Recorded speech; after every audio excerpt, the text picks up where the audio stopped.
बंधुगण आपण मानकु आम यूट्यूब प्रवचन चैनल को आम स्वागत करुचु। आम चैनल माध्यम बर्तमान आपण माने वैदेशिक विलास कथा शुणुंट आपण मानक कथा शुणुंट गोविंद चंद्र पाणिग्राही संस्कृति गवेषक सार उपस्थित अच्छा मुझे सार स्वागत करी। आपण मैंने जो मैंने चैनल को सब्सक्राइब करना यही समय भितर सब्सक्राइब करनी बेल आइकन दबातु और लाइक कमेंट शेयर करूँ। सर आपन को स्वागत धन्यवाद। सर आपण आमको सुंदर कथा कहते भंजक साहित्य ये वैदेशिक विलास तबे आम जो पदगुड़िक आलोचना चली ये छंद भितर ये कैकेयी एवं भरतर कथबार्ता चलती ये कथबार्ता हूँ हूँ या भर आउ गोटे चरित्र पशि जाइए से हूँ मंथरा जहाँ को नहीं भंज सुरभि ये जो सुरभि मंथरा पाई यही सब गंडगोल है तबे ये गंडगोल कौन कौन घटी कौन न घटी भंज लिखिं मुझे गोटे पद कहि तार तत्व आपण आम पाखे उन्मोचन करेंगे। विषण केश धइले लगुड़ प्रहार कले चरण को बांधिले जुराजे बेनी हस्त जड़प जाई कौशल्या पासे भी नई बोधिले से वचन मंजूराजे। ए पदरे जहाँ जना पड़ी जो मंथरा कथाटा भरत कान को जाइए काम सब मंथरार बोली मंथरार बुद्धि मंथरा कथार प्ररोचित है माँ एमती कम कर तेणु से रागी मंथरा पाक जा कौन कौन घटी भंज तो लिखिं आप तार उन्मोचन आम पाखे कर। ओम श्री परमात्मने नमः। भाई माने माँ माने आपण मानकु आम चैनल को स्वागत करुछु। आपण माने शुणुथिले कैकेयी भरतंकर संवाद। कवि सम्राट उपेन्द्र भंज कैकेयी पाखरु जाई पहुँचिले मंथरा पाखे। आपण मानकु कवि सम्राट भंज या पूर्वरु सुरभि बोली मंथरा को देइचंती उपाख्यान गोटे उपमा देइचंती मंथरा भी सुरभि राजसिंहासन भी सुरभि किंतु भरत जानिले जे ताहले एई दुष्ट सुरभि मंथरा पाई ये घटना हो गला। गोपाल माने जेपरी कौन सी एक दुष्टा गाई को बांधी पकाती ता सिंग को धरिकी अटकई दियंती भरत देखिले या को मु मंथरा को मु शास्ति नदेले चलिबनी। तार कारण होची जदि तांको शास्ति दिया न जाए ताहले सेवक माने उपयुक्त भाव नियंत्रित बोली जना पड़ब ना। से क्षेत्र से कौन कले ना विषाण केश धइले विषाण कहले श्रृंग गाईर सिंग को गोपाल पिला धरिक अटकाए। मंथरांकर कौन सिंग थिला कि नाई दीटा जाक शब्द से जोड़िले विषाण स्वरूप केश ये केश मंथरांकर केश धइले लगुड़ प्रहार कले। लगुड़ गोपाल पिला माने बाड़ी रे गाई को बाढ़ाती ताको लगुड़ कह जाए। एठी लगुड़ शब्दर अर्थ होछि धिक्कार करिबा।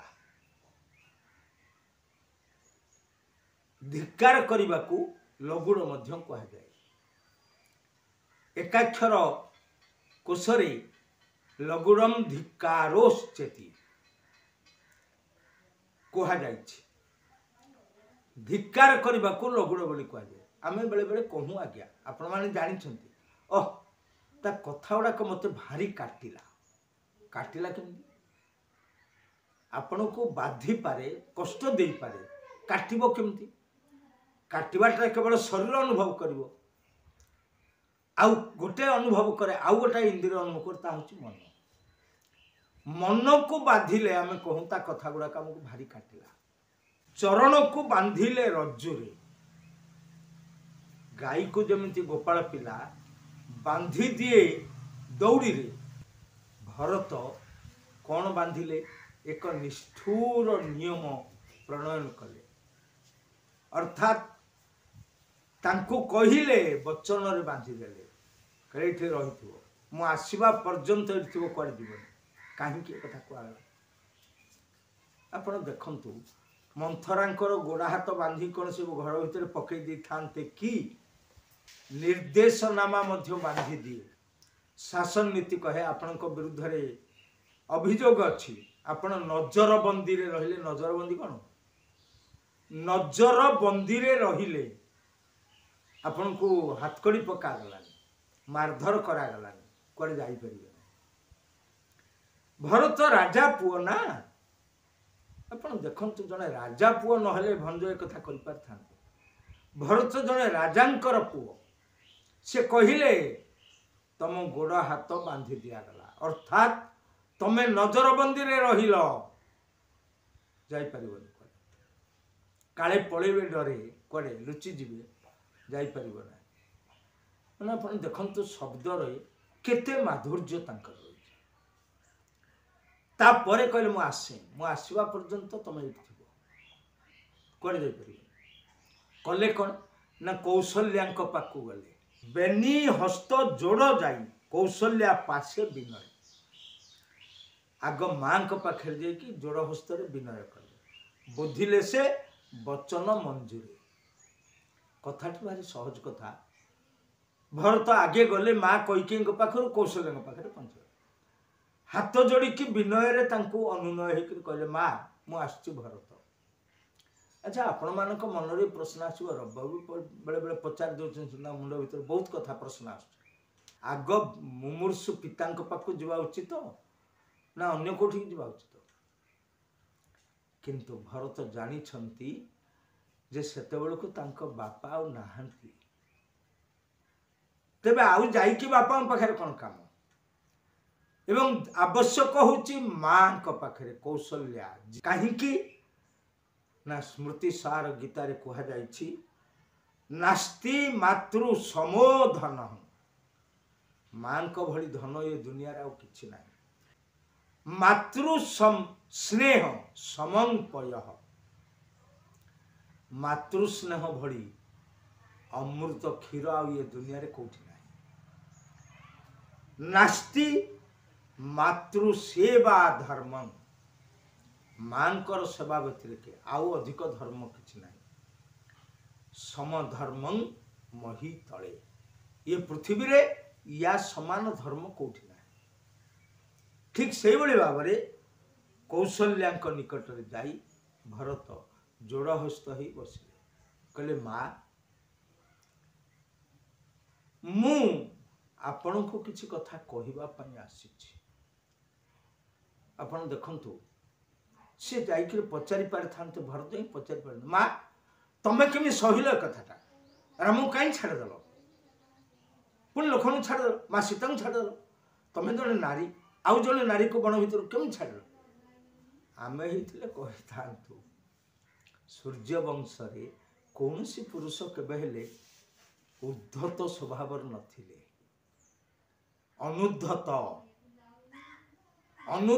ସ୍ୱଭାବ ବୋଲି ୟା ପୂର୍ବ ଧାଡ଼ିରେ ମୁଁ ଆପଣମାନଙ୍କୁ କହିଲି ଗୋପାଳ ଗାଈ ବାନ୍ଧିବା କେତେ ସୁନ୍ଦର ଭାବରେ ସେ ଉପସ୍ଥାପନ କରିଛନ୍ତି କବି ସମ୍ରାଟ ଭଞ୍ଜ। ବୁଝିଲେ ସେ ବଚନ ମଞ୍ଜୁରେ। খুব ସୁନ୍ଦର ଭାବରେ ସ୍ନେହପୂର୍ଣ୍ଣ ଭାବରେ ଭକ୍ତିପୂର୍ଣ୍ଣ ଭାବରେ କହିଲେ ମା ମୁଁ ଆପଣଙ୍କୁ କିଛି କଥା କହିବାକୁ ଆସିଛି। ମୁଁ ଜାଣୁଛି ଆପଣଙ୍କ ମନ ଭିତରେ ବହୁତ ଆଘାତ।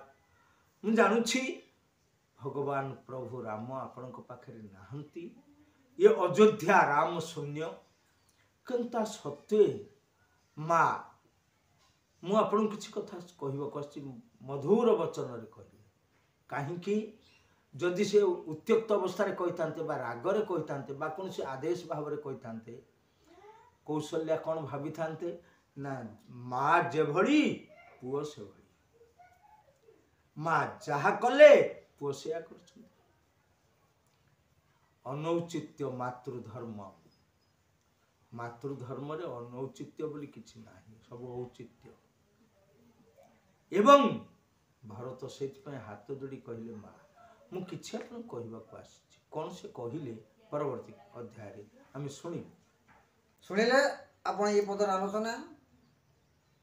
ଭରତ ମନ୍ଥରାଙ୍କୁ ବାନ୍ଧିଲେ, ତାଙ୍କ କେଶକୁ ମଧ୍ୟ ଧରିଲେ। ଯେ କେଶକୁ ଧରିଲେ ଏବଂ ପାଦକୁ ବାନ୍ଧିଲେ, ତାକୁ ଦୌଡ଼ିରେ ବାନ୍ଧିଲେ कि बाक्यर बांधिले नजरबंदी रखिले एकथा तो सार आपको बुझेदेले। तेरे नजरबंदी रहिले मंथरा सीधा भरत चलिले माँ के पाखक कौशल्या पाखक हाथ जोड़िक अनुनय विनय होकर कहले जे या पर कौन घटो सी ऋषिमुनि पाखक जीवे जहाँ भंज उल्लेख कर ऋषिमुनि मैंने कौन कहे कि उपदेश देवे कौन करेंगे आम तो जाना से पर्यंत आपण मैंने विदाय दिंतु। आपण धन्यवाद सार धन्यवाद धन्यवाद।